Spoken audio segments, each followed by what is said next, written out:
आज की फिल्म का थीम है a little sick, a little sad and a lot of confusion and mystery but all in a right way. आज की film की story एक कातिल पर बेस है जो अपनी तमाम यादें भूल चुका था, लेकिन उसके हाथों कत्ल होने वाली फैमिली का एक लास्ट सर्वाइवर उससे अपना बदला लेने के लिए एक टॉप क्लास प्लान बनाता है। तो फिल्म की तरफ चलते हैं, लेकिन उससे पहले एक बात कि आज की स्टोरी एक इंतहाई कंफ्यूजिंग और ट्विस्टेड स्टोरी है, मगर उम्मीद है कि एक्सप्लेनेशन के बाद आपको ये पसंद आएगी। और दूसरी अहम बात कि स्ट्राइक मिलने के बाद से चैनल की रीच बहुत कम हो गई है, और इसलिए आप लोगों से रिक्वेस्ट है कि वीडियो को देखने के साथ साथ लाइक और कमेंट जरूर कर दें। Thanks for your support. और इसके साथ ही फिल्म की तरफ चलते हैं, और फिल्म का स्टार्ट 1997 से होता है, जहां हमें एक फैमिली एक नए घर में शिफ्ट होती नजर आ रही है। और इस फैमिली में दो भाई जिन और यो हैं, और जिन के लिए उसका बड़ा भाई यानी यो एक रोल मॉडल है, क्योंकि वो अपने स्कूल, कॉलेज, स्पोर्ट्स यानी हर चीज में टॉप क्लास है। मगर अफसोस कि एक एक्सीडेंट की वजह से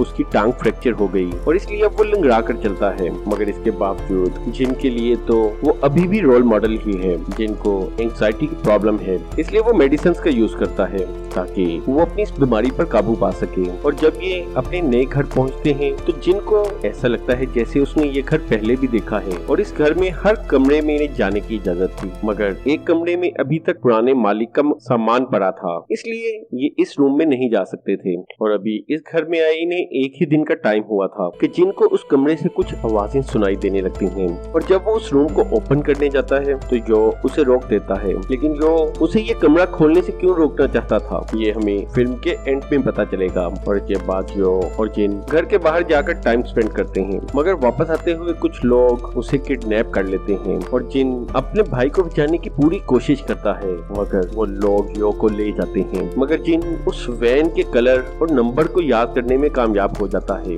मगर जब वो पुलिस डिटेक्टिव को उस वैन के कलर और नंबर के बारे में बताता है तो उसका कहना था कि इस नंबर की गाड़ी तो इस कंट्री में है ही नहीं। और यहाँ वो बहुत ही अजीब सी बात कहता है कि इस पूरे मुल्क में तो ब्लैक कलर की कोई वैन है ही नहीं। और ये बात सुनकर जिन बहुत परेशान हो जाता है। और इसके बाद जिन के भाई की तलाश पूरे 19 दिन तक चलती है, मगर उन्हें रैंसम की कोई भी कॉल नहीं आती। और अचानक 19 दिन के बाद जो खुद ब खुद ही वापस आ जाता है, लेकिन जो को इन 19 दिन के बारे में कुछ भी याद नहीं था। और जिन को अपने भाई के वापस आते ही उस बंद दरवाजे से एक दफा फिर आवाजें आना शुरू हो जाती हैं। और अब जिन इन आवाजों से डरने लगा था, और एक रात वो यो को घर से बाहर जाते हुए देखता है। और अगली सुबह जब वो यो से इस बारे में पूछता है तो यो ये बात मानने से ही इनकार कर देता है कि वो घर के बाहर गया था। और जिन यहाँ नोटिस करता है कि यो पहले लेफ्ट पैर से लंगड़ाता था, मगर वापस आने के बाद वो राइट पैर से लंगड़ाना शुरू हो गया है। और उसी रात जिनकी पड़ते पड़ते आंख लग जाती है। और यहाँ जो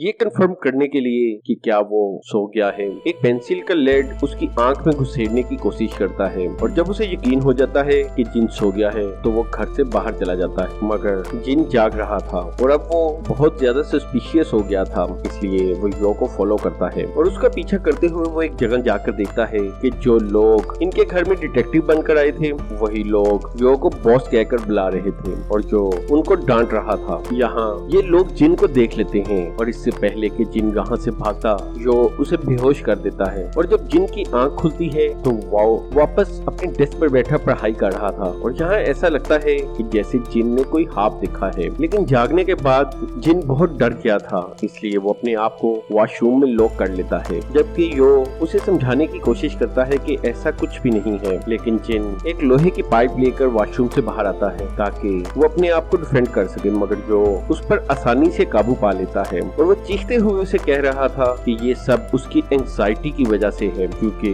उसने एंजाइटी की मेडिसिन नहीं ली है, और इसी वजह से उसे वहम हो रहा है। और जिन भी ये बात सुनकर थोड़ा पुरसुकून हो जाता है, क्योंकि उसे भी ऐसा लगता है कि शायद मेडिसिन ना लेने की वजह से उसके साथ ऐसा हो रहा है। और यो के बाहर जाते ही जिन एक दफा फिर पढ़ने के लिए बैठता है, और यहीं वो नोटिस करता है कि उसकी टेबल पर एक पेंसिल लेड पड़ा है। यानी ये सब उसका वहम नहीं था, बल्कि यो वाकई ही उसे टेस्ट करने के बाद कल बाहर गया था। इसलिए वो फौरन जाकर ये बात अपनी माँ को बताता है, और उसकी माँ भी ये बातें सुनकर एकदम शॉक हो जाती है। इसके बाद ये दोनों प्लान बनाते हैं कि इस रात वो दोनों से रंगे हाथों पकड़ेंगे। और रात होने पर जिन एक बात नोटिस करता है कि उसकी माँ यो को कॉल करके उसे सब कुछ बता रही थी कि उसे उस पर शक हो गया है, इसलिए जो भी करना है वो आज ही रात करना है। यानी जिन की माँ भी उन्हीं सबके साथ मिली हुई थी और ये सुनकर जिन काफी ज्यादा डर जाता है और इसी दौरान जिन की आहट को उसकी माँ भी सुन लेती है। इसलिए फौरन जिन वहाँ से हटकर घर से बाहर चला जाता है ताकि उसकी माँ को पता ना चले कि उसने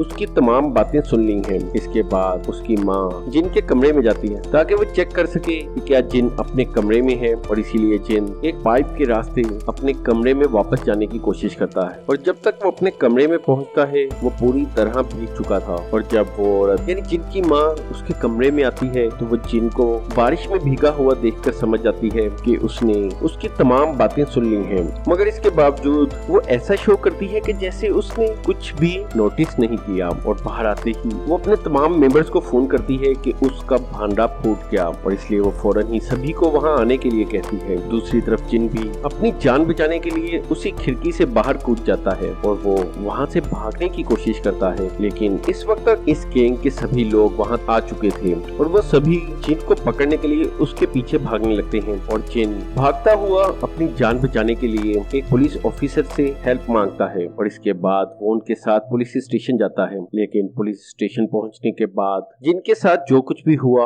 वो इंतहाई शॉकिंग था, क्योंकि जिन को अभी तक यही पता था कि वो ईयर 1997 में है, जबकि पुलिस का ये कहना था कि ये ईयर 2017 है। और जिन जब न्यूज देखता है तो उसे कंफर्म हो जाता है कि ये ईयर 2017 ही है। और इसके बाद जिन जब अपने आप को आईने में देखता है तो वो कम्प्लीटली बदल गया था, क्योंकि आईने में वो 41 ईयर्स ओल्ड नजर आ रहा था। और ये सब जिन के लिए बहुत ज्यादा शॉकिंग था और वो इन तमाम पूरे सरार बातों की असलियत जानने के लिए एक दफा फिर से उसी घर में जाता है और वहाँ वो सबको सामने आने के लिए कहता है ताकि वो जान सके कि असल में उसके साथ हो क्या रहा है। और यहाँ पर इन लोगों ने उस कमरे का दरवाजा खोला हुआ था जो कि पहले बंद था और उस कमरे में एक स्टैचू को लिटाया गया था जिसके इर्द गिर्द हर तरफ खून ही खून था। और यहाँ सभी लोग ये कहते हुए बाहर आते हैं कि इनका प्लान एक दफा फिर फेल हो गया। असल में ये सभी लोग डिटेक्टिव्स थे जो कि एक मर्डर मिस्ट्री केस की इन्वेस्टिगेशन कर रहे थे और ये मर्डर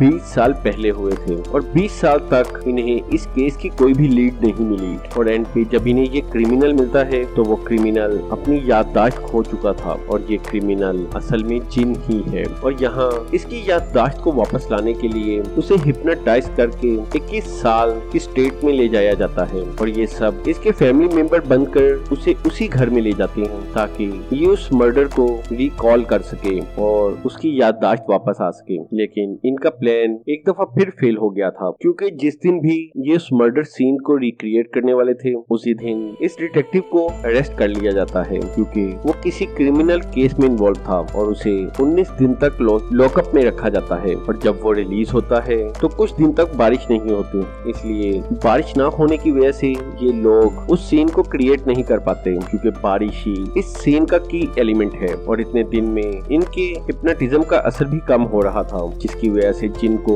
इन सब पर शक होने लगता है। और इसके बाद कहानी एक दफा फिर प्रेजेंट में आती है और यहाँ जिन किसी भी मर्डर से इनकार कर देता है और अपनी जान बचाने के लिए वो चलती गाड़ी से छलांग लगा देता है। और जिन ही क्योंकि इनका आखिरी सबूत था इसलिए वो किसी भी हालत में इसे खो नहीं सकते थे और डिटेक्टिव उसे पकड़ने के लिए उसके पीछे गाड़ी दौड़ाने लगता है। लेकिन एक मोड़ पर आकर गाड़ी एक दरख्त से टकराती है और जिन उनसे बाल बाल बच जाता है। लेकिन अगले मोड़ पर एक गाड़ी उससे भी आकर टकराती है और इसके बाद जिन की आंख आईसीयू में खुलती है और यहीं हमें जिन की मेमोरी के कुछ फ्लैशबैक्स देखने को मिलते हैं। और इस फ्लैशबैक में हम ईयर 1997 देखते हैं।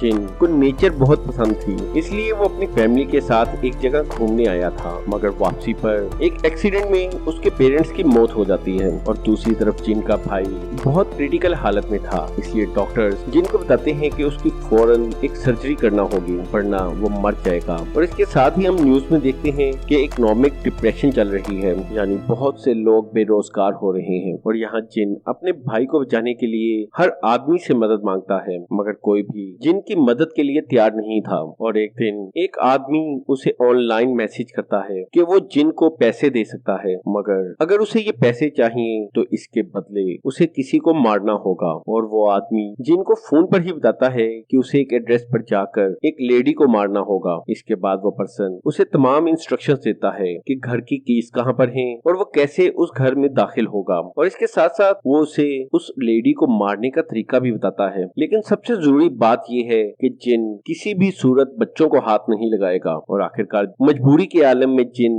जब उस घर में लेडी को मारने के लिए जाता है तो वो वहां जाकर एक मासूम को कत्ल करने के लिए तैयार नहीं हो पाता, इसलिए वो वहां से वापस जाने लगता है। मगर उसी वक्त वो लेडी जिन को देख लेती है और उसे देखकर वो जोर जोर से चिल्लाने लगती है और जिन उसे बताने की बहुत कोशिश करता है कि वो उसे नुकसान पहुंचाए बगैर ही वहां से चला जाएगा। और जो ही जिन वहां से जाने लगता है तो उस औरत की बेटी उसकी चीख सुनकर वहां पर आ जाती है और जिन उसकी बेटी को चुप कराने के लिए उसके पीछे भागता है और इसी अफरा तफरी में वो उसे मार डालता है। और अपनी बेटी को मरता देखकर वो लेडी भी चिल्लाने लगती है और मजबूरन जिन उसे भी मार देता है। लेकिन उस औरत और बच्ची की आखिरी चीख सुनकर जिन हाइपर हो गया और अपना मेंटल स्टेबिलिटी खो बैठा। और उस घर से बाहर निकलते वक्त जिन को एक छोटा बच्चा नजर आता है, लेकिन जिन उसे मारता नहीं और उसे अपने रूम में जाने के लिए कहता है। और इसी घर में वो उसी डॉक्टर की फोटो देखता है जो उसके भाई का इलाज कर रहा था। और यहाँ उसे पता चल जाता है कि इसी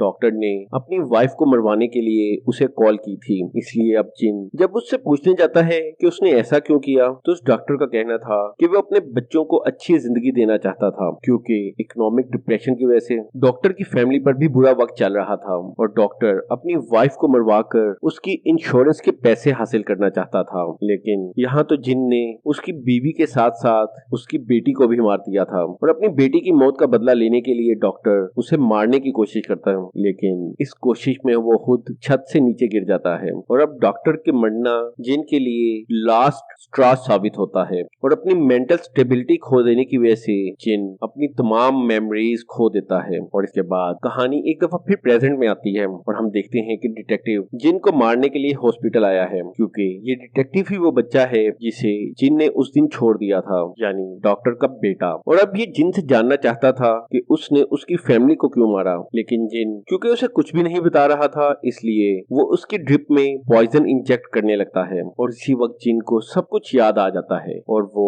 उस छोटे बच्चे से माफी मांगने के लिए कहता है। और ये सुनते ही डिटेक्टिव उसे नहीं मारता, बल्कि वो उससे पूछता है कि उसने किसके कहने पर उसकी फैमिली को मारा था। और जिन उससे झूठ बोल देता है कि उसने खुद ही उसकी फैमिली को मारा था, क्योंकि जिन उस बच्चे के बाप को उसके सामने एक नेगेटिव रोल में पेश नहीं करना चाहता था, क्योंकि उस डॉक्टर ने भी उसके भाई की जान बचाने के लिए ही ये सब कुछ किया था। मगर डिटेक्टिव आखिरकार ये समझ जाता है कि उसने उसके डैड यानी डॉक्टर के कहने पर ही ये सब कुछ किया था, क्योंकि जिन ने उस घर से कुछ भी नहीं चुराया था। जबकि दूसरी तरफ उसके डैड ने अपनी वाइफ को मरवाने से ठीक 1 महीने पहले उसके नाम पर एक हैवी इंश्योरेंस करवाई थी। और ये सब जानने के बाद डिटेक्टिव भी हिम्मत हार जाता है और वो अपनी जान दे देता है। और डिटेक्टिव के बाद जिन भी उसी पॉइजन से अपनी जिंदगी को खत्म कर लेता है। और इसके साथ ही ये मूवी यहीं पर एंड हो जाती है।